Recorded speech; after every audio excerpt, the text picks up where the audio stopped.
ትንሿ ሕፃን ልጅ የሰውየውን ጉንጭ ሳም አደረገችው። በዚያው ቅጽበት ለ30 ዓመታት ያህል ራሱን ስቶ በኮማ ውስጥ የነበረው ሰውዬ ድንገት አይኖቹን ገለጠ። እናቱም በደስታ ብዛት ፈነጠዘች። ከዚህ ተአምር በኋላ ትንሿ ሕፃን መሬት ሊገዛ ሲሄድ አብረው አመራች። በቦታው የነበሩ ሰዎች ሁሉ ያንን መሬት ልክ እንደ ጨዋታ ቦታ እያዩት ይሸሹት ነበር። እሷ ግን በመሬቱ ላይ እንግዳ የሆኑ የገንዘብ ምልክቶችን ወዲያውኑ አስተዋለች። በጉጉት ተሞልታ መሬቱን እንዲገዛው በተደጋጋሚ ወተወተችው። ሰውየውም ሳያመነታ ያንን የበቀለበት መካን መሬት በ$20 ሚሊዮን ኢንቨስት አድርጎ ገዛው። በአቅራቢያቸው የነበረችው ተንኮለኛ ሴት የሰውየው የቤተሰብ ኩባንያ አክስሮ ሲዘጋ ያየችው መስሏት በንቀትና በሳቅ ልትፈነዳ ደረሰች። ነገር ግን የእሷ ሳቅ ገና ሳይቆም አንድ እጅግ አስደንጋጭ ሰበር ዜና ወጣ።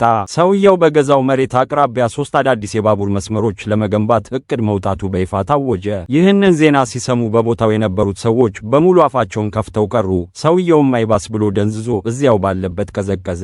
ይህች ትንሽ ልጅ የእሱ የዕድል ኮከብ መሆኗንና በቅርቡ ለቤተሰቡ ውድ የሆነ ሀብት እንደምታመጣ ሙሉ በሙሉ አመነ። ነገሩ እንዲህ ነው። ይህችን አስደናቂ ሕፃን ልጅ ከሕገ ወጥ የሰዎች አጋቾች እጅ አድና ያመጣቻት የሰውየው ደግ እናት ነበረች። ሕፃኗ የሞተችውን የልጅ ልጇን ፍጹም ትመስል ስለነበር አሮጊቷ ሴት በነበራት ሩህሩህ ልብ ወደ ቤቷ ይዛት አመጣች። ነገር ግን በአሁኑ ወቅት የቤተሰቡ ኩባንያ በቀድሞ የክብር ማማው ላይ አልነበረም። በነጋዴዎች ሴራና ውድድር ምክንያት መላው ድርጅት ሊከስር አንድ እርምጃ ብቻ ቀርቶት ነበር። ሰውየውም በከፍተኛ ጭንቀትና ድካም ብዛት ራሱን ስቶ ለሕይወቱ ያሰጋ ነበር። ዶክተሮችም ተስፋ ቆርጠውበት ነበር። ነገር ግን አሮጊቷ እናቱ የመጨረሻ ዕድላቸውን ለመሞከር ሕፃኗን ወደ አልጋው አጠገብ አመጧት። ማንም ያልጠበቀው እውነተኛ ተአምር ተከሰተ።